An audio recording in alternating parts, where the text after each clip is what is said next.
Good morning guys, welcome to GK GS STD channel with Ankita. और आज हम देखेंगे फ्रेंड भारत का भूगोल। और ये बीपीएससी प्रीवियस ईयर क्वेश्चन है, यानी 2023 एंड 21, ठीक है। 21, 22, 23 इन 3 ईयर में जो भी पूछे गए हैं क्वेश्चन उन्हीं का समावेश है। पहला पार्ट हमने करा दिया है। तो जिस टॉपिक से फ्रेंड प्रश्न लिए गए थे उसी टॉपिक से प्रश्नों को, उसी सेम प्रश्नों को उठाकर यहाँ पर व्याख्या किया गया है। तो हमने इसके पहले आप देख सकते हैं किस किस को देखा था हमने कल। जैसे जो भी भारतीय राज्य व्यवस्था से प्रश्न पूछे गए थे उसको देखा था, और भारत का स्वतंत्रता आंदोलन से जो प्रश्न बने हुए थे, और मध्यकालीन भारत।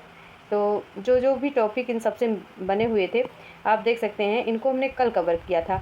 और आज हम कहाँ से देखेंगे फ्रेंड, तो भारत के भूगोल से देखेंगे कि भारत के भूगोल, और आगे भी जो टॉपिक आएगा उसको देखेंगे कि अदर टॉपिक से जो भी प्रश्न बने हुए थे। तो सभी का समावेश है फ्रेंड। और एक बार सभी लोग चैनल को लाइक ज़रूर कर दीजिएगा, पहली बार है तो सब्सक्राइब करिएगा। चलिए देखिए पहला क्वेश्चन।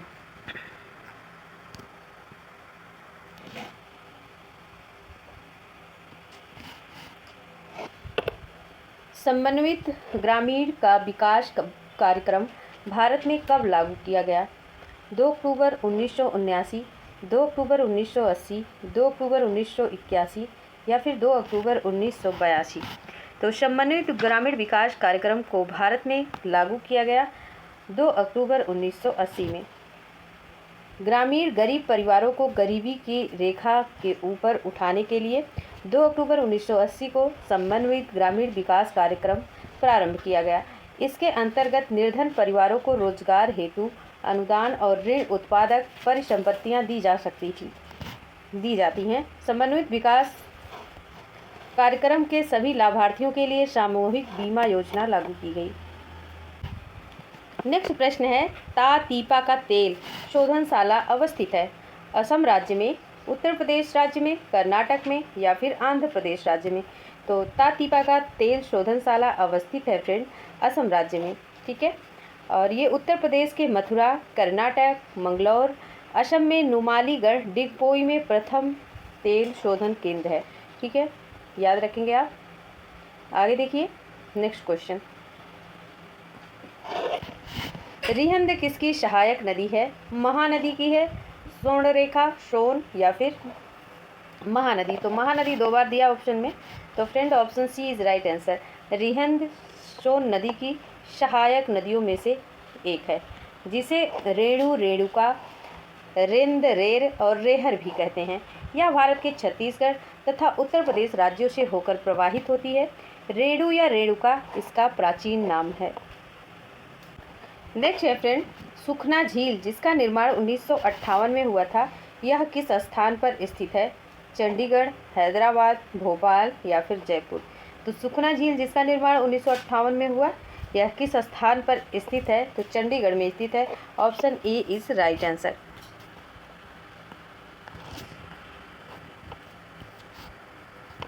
आगे देखेंगे फ्रेंड, प्रश्न संख्या 5 है, इंदिरा गांधी नहर से किस राज्य में सिंचाई की जाती है? पंजाब, राजस्थान, हरियाणा या फिर Madhya Pradesh? Very easy question है। तो इंदिरा गांधी नहर से राजस्थान में सिंचाई की जाती है फ्रेंड, और ये प्रमुख नहर है राजस्थान की। इसका पुराना नाम राजस्थान नहर है।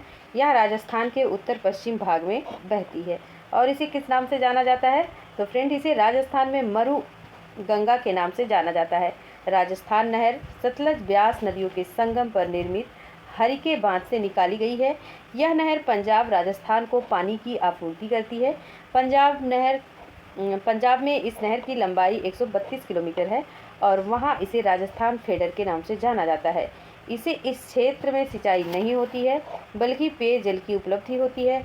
राजस्थान में इस नहर की लंबाई 470 किलोमीटर है। राजस्थान में इस नहर को राज कैनाल भी कहते हैं। वेरी वेरी इम्पोर्टेंट है। राज कैनाल भी राजस्थान में कहते हैं, ठीक है। और क्या कहते हैं? मरुगंगा भी। नेक्स्ट देखिए, उच्च आर्द्रता एवं उच्च तापमान की किस फसल के लिए आवश्यक है? ठीक है, उच्च आर्द्रता, उच्च तापमान किस फसल के लिए चाहिए होता है? तो सोयाबीन, मूंगफली, जूट या फिर मक्का। तो option C is right answer, jute के लिए चाहिए होता है। मतलब जिसमें जितना इसमें टेम्परेचर चाहिए उतनी ही वर्षा भी चाहिए होती है। ठीक है, तो दोनों बराबर में उच्च तापमान और उच्च आर्द्रता भी चाहिए होता है। आगे देखिए नेक्स्ट क्वेश्चन। गोविंद बल्लभ पंत सागर जलाशय का निर्माण किस परियोजना के अंतर्गत किया गया है? रिहंद परियोजना, हीराकुंड परियोजना, नागार्जुन सागर परियोजना, सोन परियोजना। तो फ्रेंड रिहंद परियोजना। और ये कृत्रिम जलाशय है फ्रेंड। कृत्रिम का मतलब मानव मेड है, आर्टिफिशियल है। ठीक है, नेक्स्ट देखिए। और ये स्थित कहाँ है? तो ये उत्तर प्रदेश और मध्य प्रदेश के बॉर्डर पर स्थित है। और रिहंद बांध की बात करें तो रिहंद बांध सोनभद्र जिले में स्थित है। नेक्स्ट देखिए, बैलाडीला नामक लौह अयस्क खनन केंद्र किस राज्य में स्थित है? छत्तीसगढ़, कर्नाटक, गोवा या फिर तमिलनाडु। तो इसका ऑप्शन है फ्रेंड उपरयुक्त में से एक से अधिक होगा। ठीक है, नेक्स्ट देखेंगे हम। अब आते हैं विश्व के भूगोल से जो प्रश्न बने थे उनको देखेंगे। अभी तक भारत के भूगोल से जो पूछा गया था इम्पोर्टेंट। अब आइए देखते हैं विश्व के भूगोल से। पहला क्वेश्चन है, निम्नलिखित में से किस ग्रह के दिन की अवधि पृथ्वी के दिन की अवधि के लगभग बराबर होती है? शुक्र, बुध, बृहस्पति या फिर मंगल।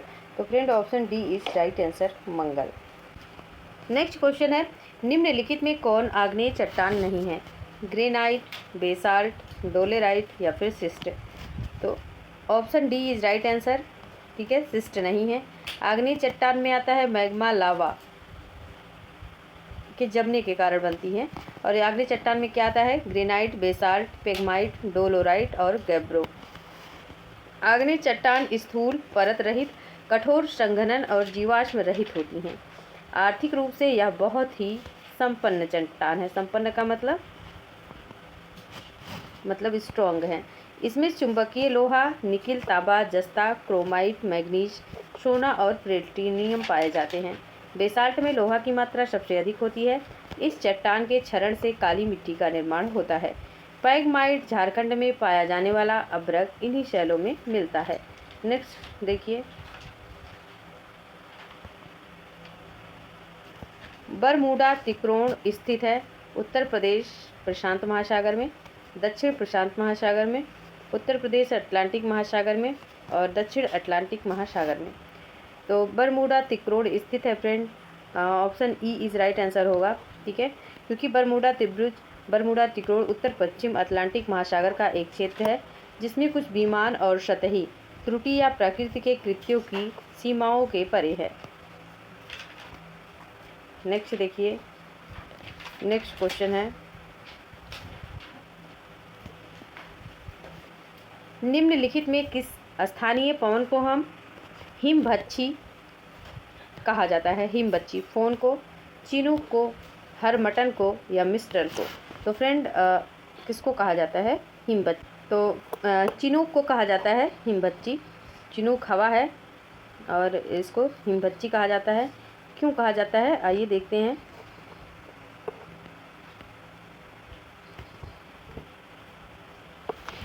चिनूक पर्वतीय ढाल के सहारे चलने वाली गर्म व शुष्क हवा है जो संयुक्त राज्य अमेरिका में चलती है। यह पवन रॉकी पर्वत की पूर्वी ढाल कोलोराडो में उत्तर कनाडा ब्रिटिश कोलंबिया तक चलती है। इस हवा का औसतन तापमान 40 डिग्री सेल्सियस होता है। इस हवा के आगमन से तापमान में अचानक तापक्रम बढ़ने लगता है तथा कभी कभी तो तापमान मिनटों में 34 डिग्री सेल्सियस तक बढ़ जाती है, जिसके फलस्वरूप धरातल पर बर्फ अचानक पिघलने लगती है। यह पशुपालकों के लिए लाभदायक होती है, किंतु इससे बर्फ पिघल जाती है और घास उग जाती है। इस कारण इस पवन को हिमभच्ची पवन भी कहते हैं। ठीक है, नेक्स्ट देखिए, दक्षिण गोलार्ध में सबसे बड़ा दिन होता है 22 जून, 22 दिसंबर, 21 मार्च और 22 सितंबर। तो दक्षिण गोलार्ध में सबसे बड़ा दिन होता है फ्रेंड 22 दिसंबर option B is right answer. वहीं उत्तरी गोलार्ध की बात करें तो वहाँ पे 21 जून में सबसे बड़ा दिन होता है और 22 दिसंबर को सबसे छोटा दिन होता है। जहाँ उत्तरी गोलार्ध में रह रहे लोगों के लिए 21 जून में गर्मी की शुरुआत कहा जाता है, वहीं दक्षिणी गोलार्ध में रह रहे लोगों के लिए यह सर्दी की शुरुआत मानी जाती है। यह पृथ्वी की सामान्य प्रक्रिया है। पृथ्वी स्वयं का चक्कर लगाने के साथ अपने यक्ष पर घूमती है। वह अपने यक्ष पर कितने डिग्री घूमती है? तो 23.5 डिग्री झुकी हुई है। ठीक है, और इसकी वजह से सूरज से रोशनी धरती पर हमेशा एक जैसा नहीं पड़ता और दिन और रात की अवधि में अंतर भी पाया जाता है। नेक्स्ट देखिए, ब्राज़ील में कहवा के बड़े बड़े बागानों को कहा जाता है फेजेंडा, कोल खोज, सो खोज या किम्बुज। तो ब्राज़ील में कहवा के बड़े बड़े बागानों को क्या कहा जाता है फ्रेंड? तो इन्हें option E is right answer है। देखिए क्यों ई क्यों राइट है, क्योंकि ब्राज़ील में कहवा के वृक्षों को रोपण बड़े बड़े खेतों में किया जाता है। इन्हें फैजे कहते हैं। कहवा में एक बड़े डॉक्टर फेजे का क्षेत्रफल कई वर्ग किलोमीटर तक होता है। इसे 10 लाख तक कहवे के पेड़ लगे होते हैं। एक बड़े डा फेजे में पेड़ों की देखभाल के लिए 3 से 4 हज़ार मजदूरों की ज़रूरत होती है। नेक्स्ट देखिए, विश्व की सबसे महत्वपूर्ण ज्वालामुखी की पेटी है एंडीज, मध्य महाद्वीपीय पेटी, भूमध्य सागरीय पेटी या परिप्रशांत पेटी।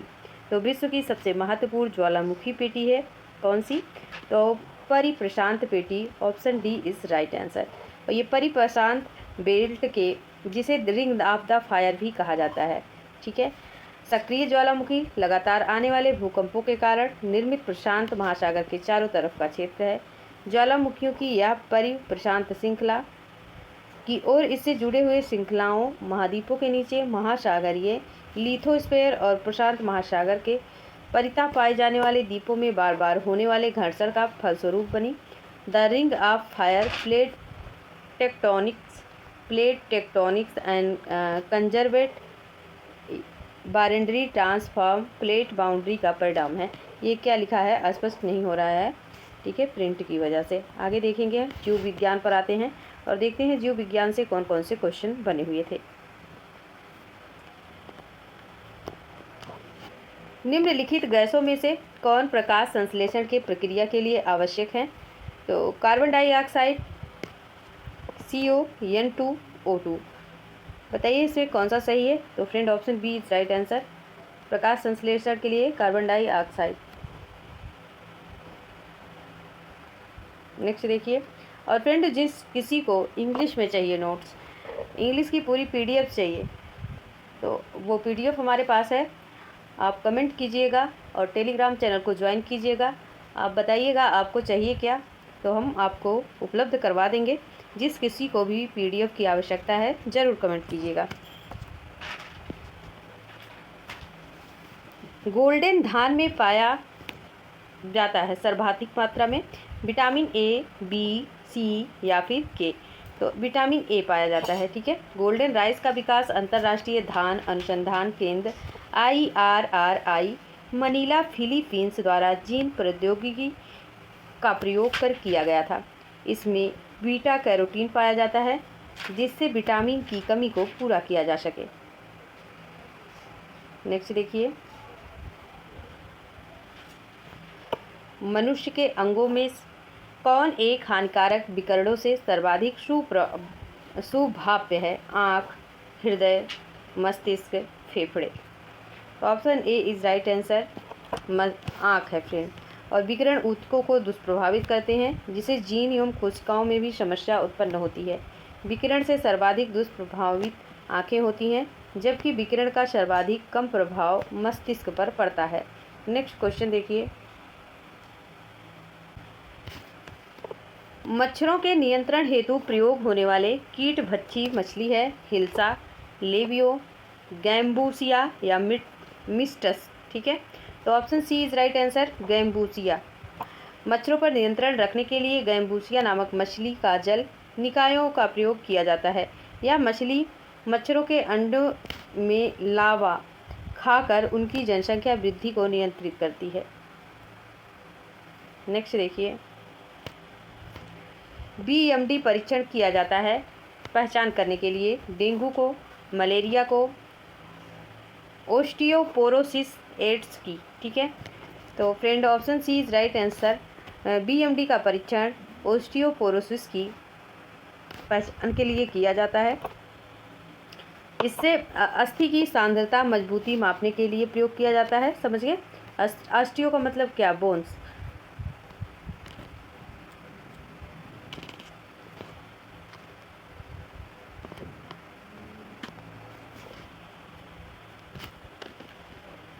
देखिए 6 नंबर का प्रश्न।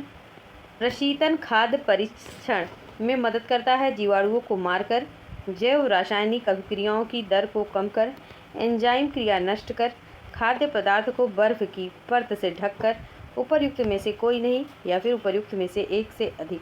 तो option B is right answer. जैव रासायनिक अभिक्रिया की दर को कम करके प्रशीतन खाद्य परीक्षण में मदद करता है। नेक्स्ट देखिए,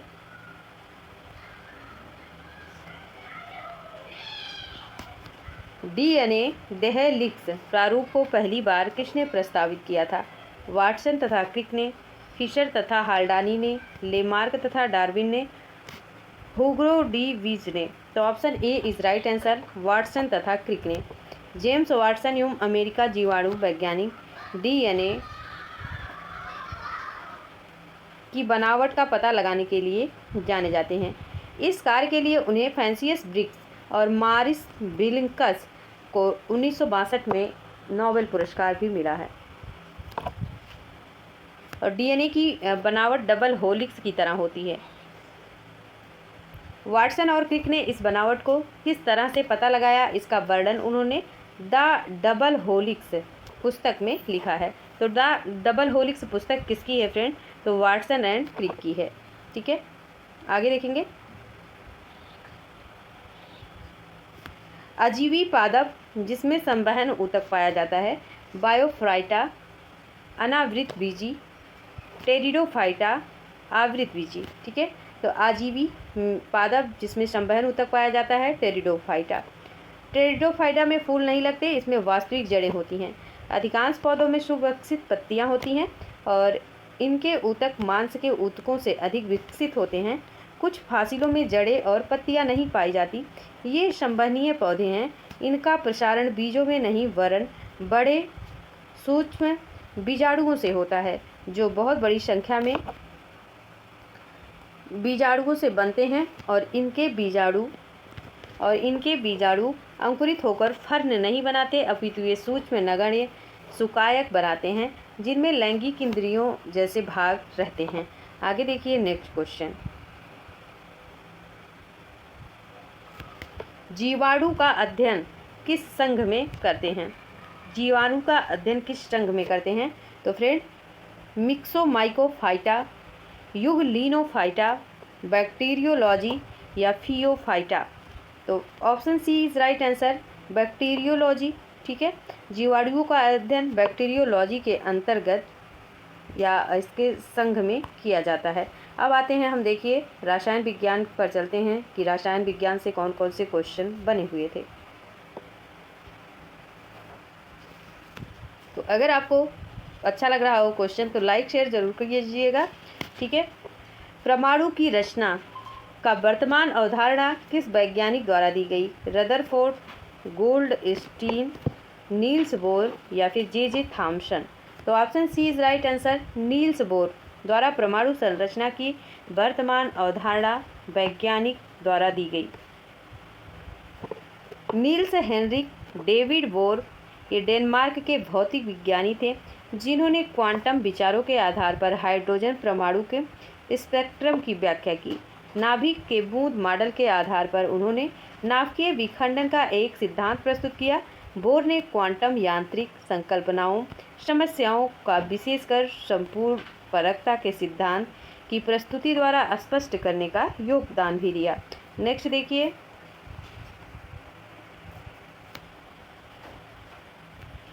दाब अधिक होने पर बर्फ का गलनांक कम होता है जबकि पानी का क्वथनांक बढ़ जाता है। बताइए किसी द्रव के क्वथनांक के बारे में क्या सत्य है? यह द्रव पर पड़ने वाली दाब पर निर्भर करता है, बाहरी तापमान पर निर्भर करता है, बाह्य वायु की गति पर निर्भर करता है, या द्रव्य का विलोमन करने से बढ़ जाता है, या उपर्युक्त में से कोई नहीं, या फिर एक से अधिक। तो option A is right answer. दाब अधिक होने पर बर्फ का गलनांक कम होता है, जबकि पानी का क्वथनांक बढ़ जाता है। तो यह द्रव पर पड़ने वाले दाब पर डिपेंड करता है। ठीक है, option A is right answer. Next देखिए, इंडियन गैस एक मिश्रण है। इंडेन ब्यूटेन एवं हाइड्रोजन का, ब्यूटेन और ऑक्सीजन का, ब्यूटेन एवं प्रोपेन का, मीथेन एवं ऑक्सीजन का।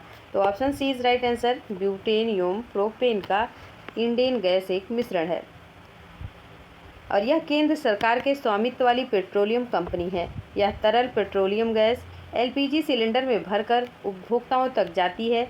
एलपीजी के मुख्य घटक हैं friend propane, butane, IC butane होते हैं। इसमें इथेन भी मिश्रित की जाती है। नेक्स्ट देखिए,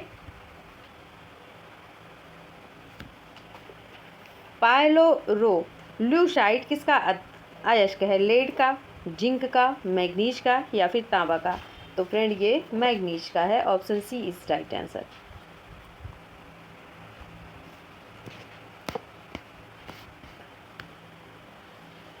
नेक्स्ट देखिए, निम्नलिखित में कौन सा सबसे अधिक कुचालक है? चांदी, तांबा, सीसा, पारा। तो option C is right answer, सीसा। जीवाश्म ईंधन मुख्य रूप से डैश से बना होता है? कार्बन, नाइट्रोजन, फास्फोरस, उपर्युक्त सभी। तो जीवाश्म ईंधन मुख्य रूप से किससे बना होता है? कार्बन से। Option A is right answer.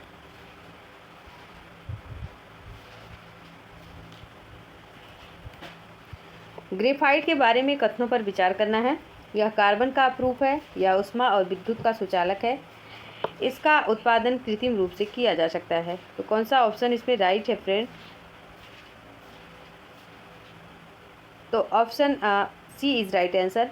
यह एक कार्बन का भी रूप है और इसका उत्पादन कृत्रिम रूप से भी किया जाता है। ठीक है, तो 1/3 राइट है। नेक्स्ट देखिए, आते हैं भौतिक पर।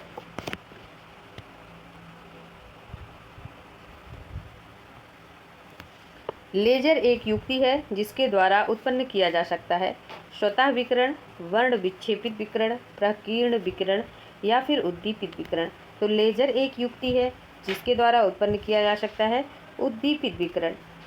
और लेजर का फुल फॉर्म क्या है फ्रेंड? तो लाइट, ए फॉर एम्प्लीफिकेशन, और S for stimulated, E for emission, R for radiation. ठीक है, इस प्रकार विद्युत चंबकीय एक विकिरण है जो उद्दीपित विकिरण के रूप में उत्पन्न किया जाता है। लेजर का आविष्कार थियोडो मेमन द्वारा किया गया था। किसके द्वारा? लेजर का आविष्कार थियोडो मेमन द्वारा किया गया था। इसका उपयोग चिकित्सा, युद्ध, धातुओं को उचित आकार देने और लेजर शो करने आदि में किया जाता है। नेक्स्ट देखिए,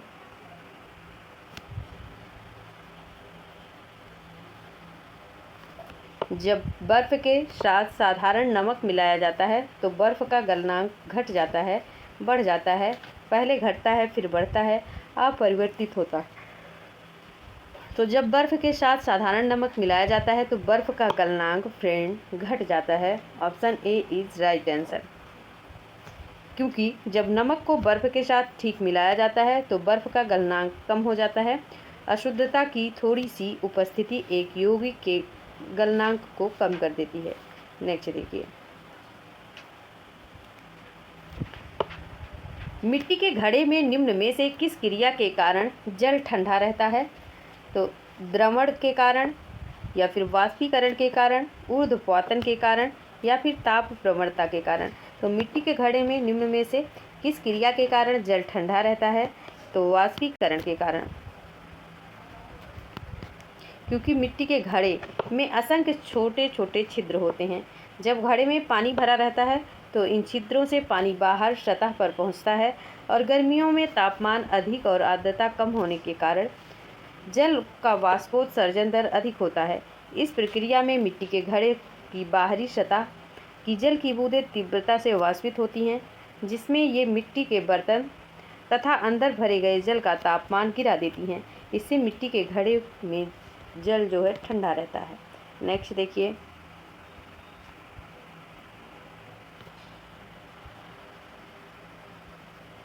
एक गैल्वेनोमीटर को आमीटर में बदलने के लिए उसे उच्च प्रतिरोध श्रेणी क्रम में जोड़ा जाता है, उच्च प्रतिरोध समांतर क्रम में जोड़ा जाता है, निम्न प्रतिरोध समांतर क्रम में जोड़ा जाता है, निम्न प्रतिरोध श्रेणी क्रम में जोड़ा जाता है। तो option C is right answer, निम्न प्रतिरोध समांतर क्रम में जोड़ा जाता है।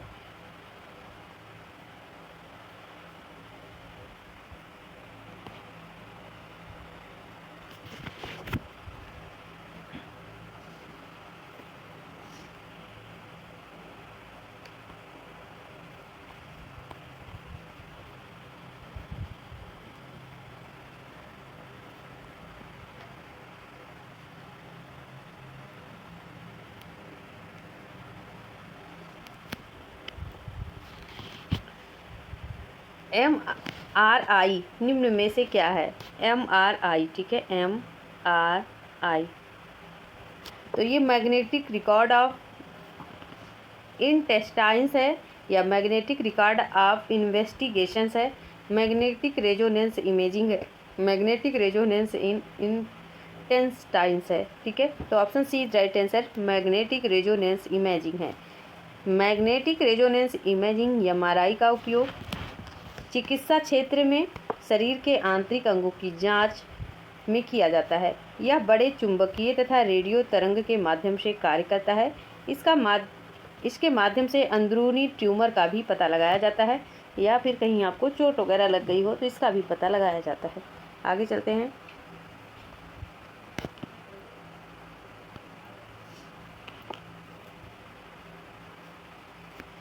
CV रमन को किस कार्य के लिए नोबेल पुरस्कार से सम्मानित किया गया था?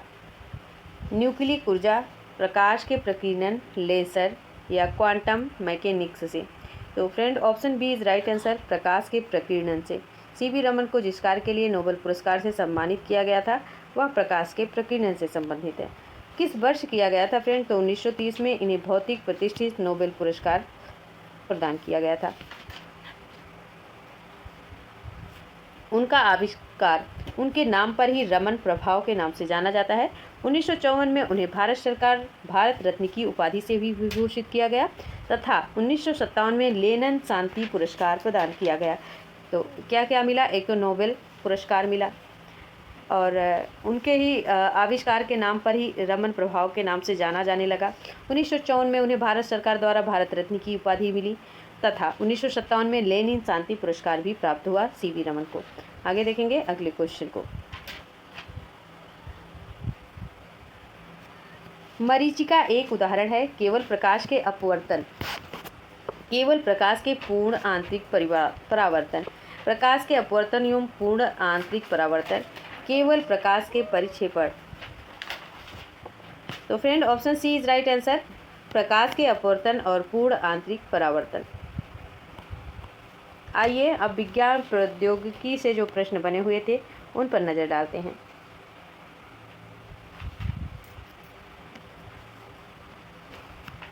परख नली शिशु विकसित करने की तकनीकी का विकास निम्न में से किसने किया? तो Robert Jorvik, Robert Weinberg, W Waldeyer, Robert Edward. तो option D is right answer, परख नली शिशु विकसित करने की तकनीकी विकास का प्रयोग रॉबर्ट एडवर्ड ने किया, ठीक है। W वॉल्डेयर क्रोमोसोम शब्द का प्रतिपादन किए थे।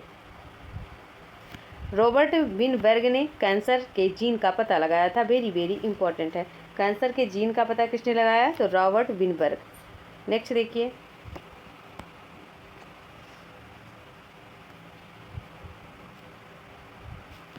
पनडुब्बी के निर्माण के संबंध में निम्नलिखित में से कौन सा कथन असत्य है? सत्य है, ठीक है।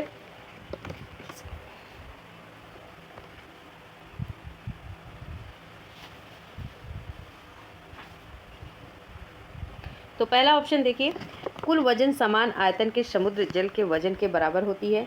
कुल वजन समान आयतन के समुद्र जल के वजन से कुछ ज़्यादा होती है। कुल वजन समान आयतन के समुद्र के जल के वजन से कुछ कम होती है। इनका कुल वजन प्रयोजन के आवश्यकता अनुसार समान आयतन से समुद्र जल के वजन से ज़्यादा तथा कुछ हो सकता है। तो friend option C is right answer है। ठीक है, option C is right answer. कुल वजन समान आयतन के समुद्र जल के वजन से कुछ कम होता है। नेक्स्ट देखिए,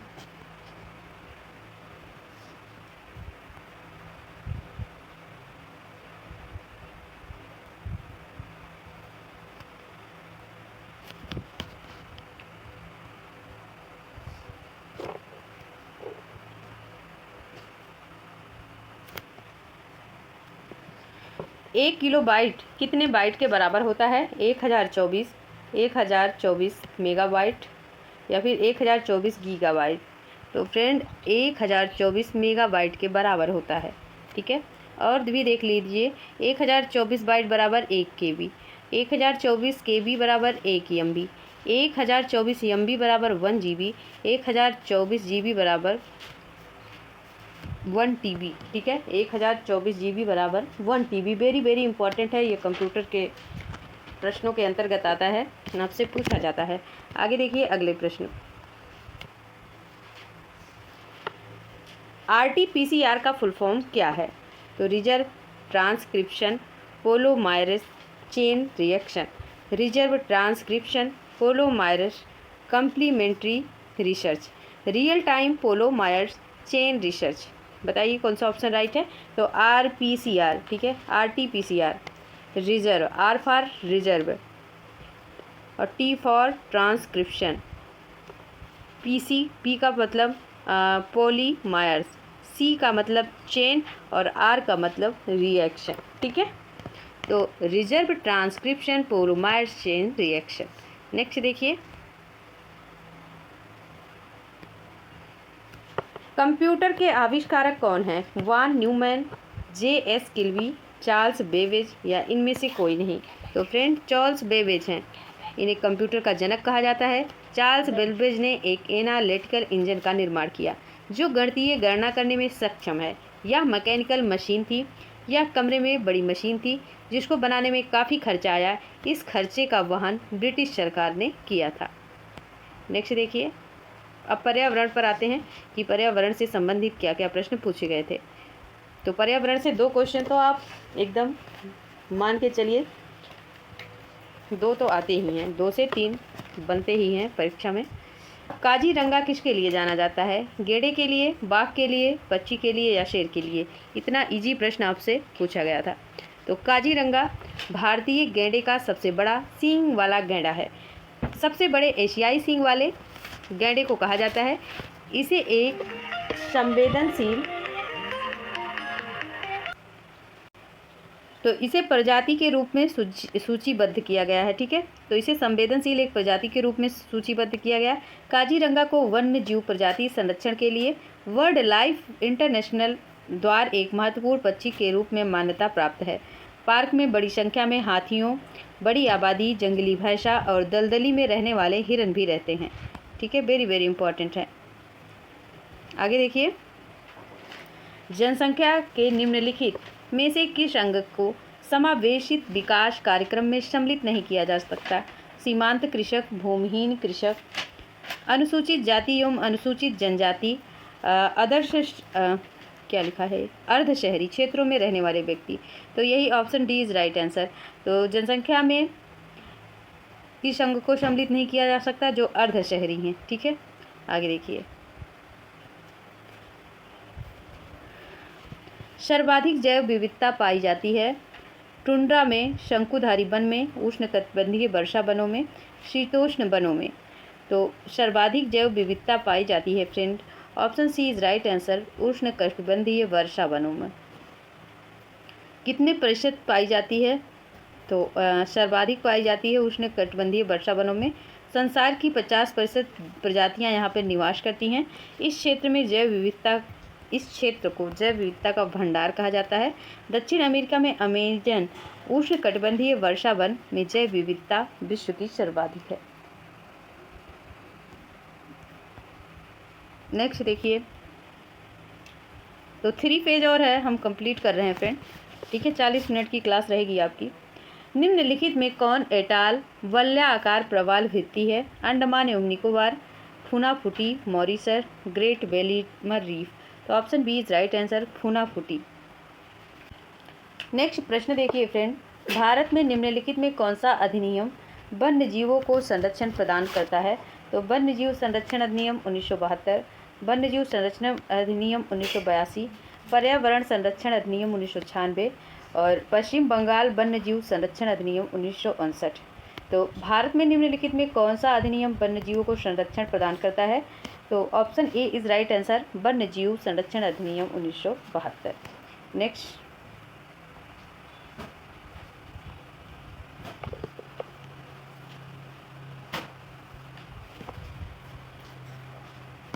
भारत का सबसे ऊंचा हर्बल पार्क किस राज्य में स्थापित किया गया? अब तक तो हर्बल चीज़ें आती थी, हर्बल जूस आते थे, हर्बल क्रीम आती थी, हर्बल की मेडिसिन्स आती थी। अब देखिए आपका आ गया हर्बल पार्क। तो हर्बल पार्क किस राज्य में है फ्रेंड? मध्य प्रदेश, उत्तराखंड, गुजरात या फिर केरल। तो उत्तराखंड की भूमि में सारी चीज़ें हर्बल हैं, नेचुरल हैं। तो option B is right answer. ठीक है, 21 अगस्त 2021 को उत्तराखंड के चमोली जिले में भारत चीन की सीमा के पास स्थित माना गांव में 11,000 फीट की ऊंचाई वाले हर्बल पार्क का उद्घाटन किया गया। चीन सीमा से लगे चमोली में अंतिम भारतीय गांव है और बद्रीनाथ मंदिर से सटा हुआ है। ठीक है, आइए अब देखेंगे बिहार स्पेशल। ठीक है, तो बिहार स्पेशल से जो भी प्रश्न आपके बने थे previous year, very very IMP हैं। ठीक है, तो बिहार में सबसे समृद्ध जिला कौन सा है? पटना, बेगूसराय, मुंगेर या फिर भागलपुर। तो बिहार में सबसे समृद्ध जिला कौन सा है फ्रेंड? तो option A is right answer, Patna है। नेक्स्ट देखिए, ये सारे क्वेश्चन मैंने स्टार्टिंग में आपको कराए थे फ्रेंड, और होपफुली आपको लर्न होंगे सारे। खैर एक बार आप फिर से देखिए, क्योंकि स्पेशल है, 2023 और 21-22 में पूछे गए थे। बिहार ला नामक साप्ताहिक पत्र का प्रकाशन किसके द्वारा शुरुआत किया गया? ठीक है, मौलाना आज़ाद, हसन इमाम, डॉक्टर राजेंद्र प्रसाद, डॉक्टर सच्चिदानंद सिन्हा। तो option C is right answer है फ्रेंड। बिहार ला नामक साप्ताहिक पत्र डॉक्टर राजेंद्र यादव के द्वारा निकाला गया था। तो उनकी एक प्रसिद्ध पुस्तक इंडिया डिवाइडेड है, किसकी? राजेंद्र यादव की। डॉक्टर सच्चिदानंद सिन्हा पृथक बिहार निर्माण में अग्रणी भूमिका में थे। हसन इमाम 1912 में कलकत्ता के प्रथम बिहारी जज नियुक्त हुए थे। 1921 में बिहार व उड़ीसा विधान परिषद के प्रथम उपाध्यक्ष निर्वाचित हुए थे। नेक्स्ट प्रश्न देखिए फ्रेंड, बिहार के किस व्यक्तित्व के द्वारा 1947 में जिनेवा हुए अंतर्राष्ट्रीय खाद्य एवं कृषि सम्मेलन में भारत का प्रतिनिधित्व किया? तो दीप नारायण सिंह, अनुग्रह नारायण सिंह, श्री कृष्ण सिंह या फिर आचार्य नरेंद्र देव। तो option B is right answer, Anugrah Narayan Singh. ठीक है, नेक्स्ट देखिए,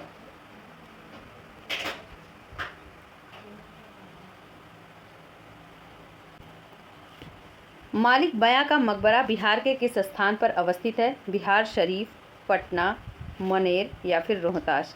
तो मालिक बयां का मकबरा बिहार के किस स्थान पर अवस्थित है? तो option A is right answer, Bihar Sharif. ठीक है, नेक्स्ट देखिए,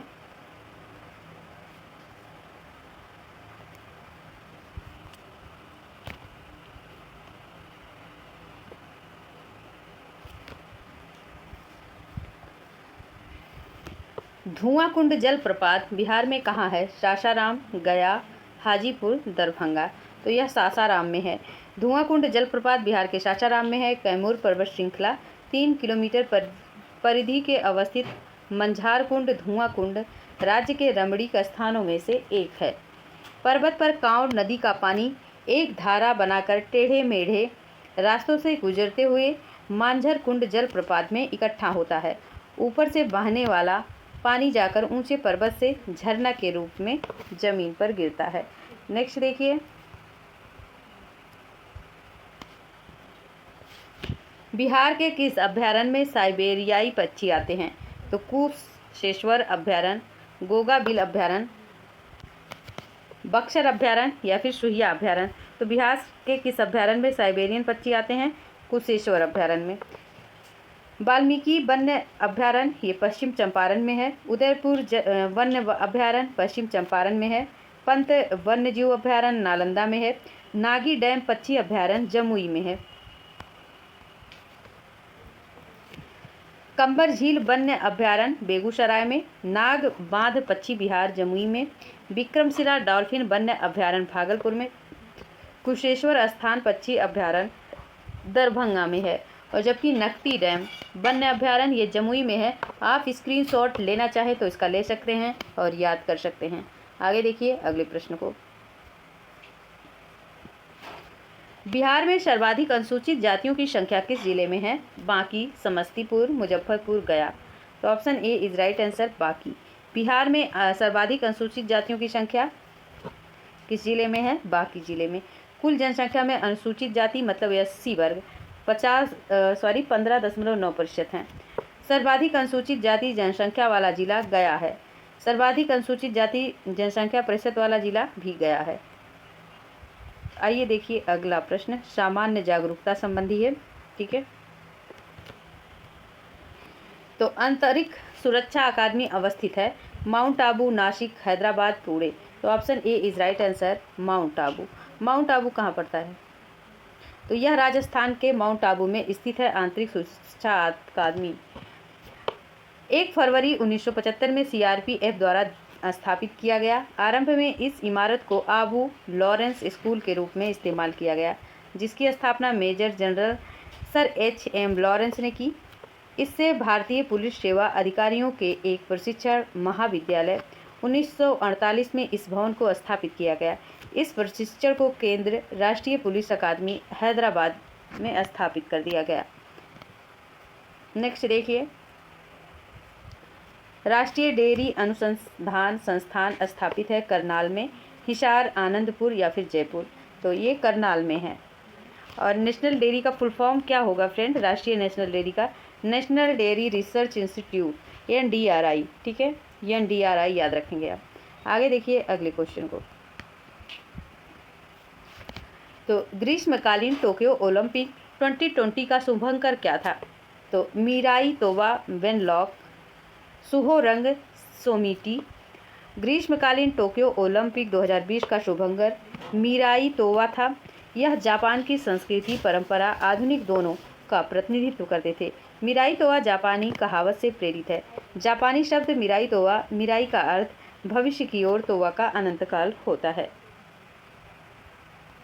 नेक्स्ट देखिए, the root of ancient India के लेखक हैं DK Chakravarti, DP Agrawal, WA Fairservis, A Ghosh. तो option B is right answer, DP Agarwal.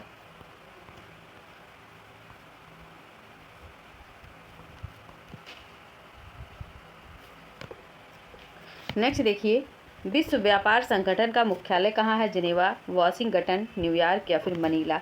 तो विश्व व्यापार संगठन का मुख्यालय है फ्रेंड कहाँ है? ये जिनेवा में है। Option A is right answer.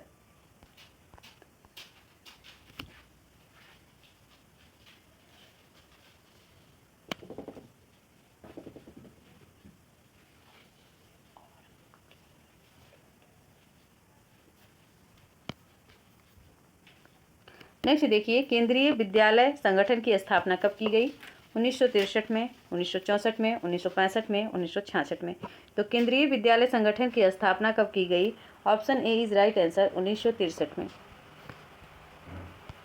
अगला देखिए, विश्वविख्यात पेट्रोनास ट्विन टावर्स कहाँ स्थित है? सिंगापुर में, दोहा में, मनीला में या फिर कुआलालंपुर में। तो फ्रेंड विश्वविख्यात पेट्रोनास ट्विन टावर्स कहाँ स्थित है? Option D is right answer, Kuala Lumpur में। ठीक है,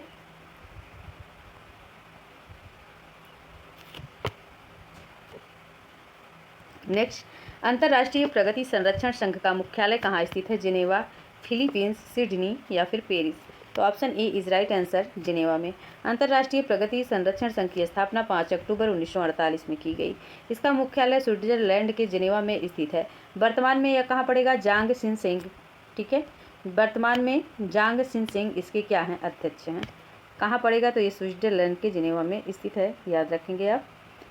अगला देखिए, सुल्तान अजलान कप किस खेल से संबंधित है? तो बैडमिंटन, हॉकी, टेबल टेनिस या फिर गोल्फ। तो option B is right answer, hockey से। तो आज यहीं तक रखते हैं फ्रेंड, ठीक है। मिलते हैं नेक्स्ट वीडियो में, तब तक के लिए थैंक यू आपको, और थैंक यू सभी को, thank you again. Subscribe my channel please.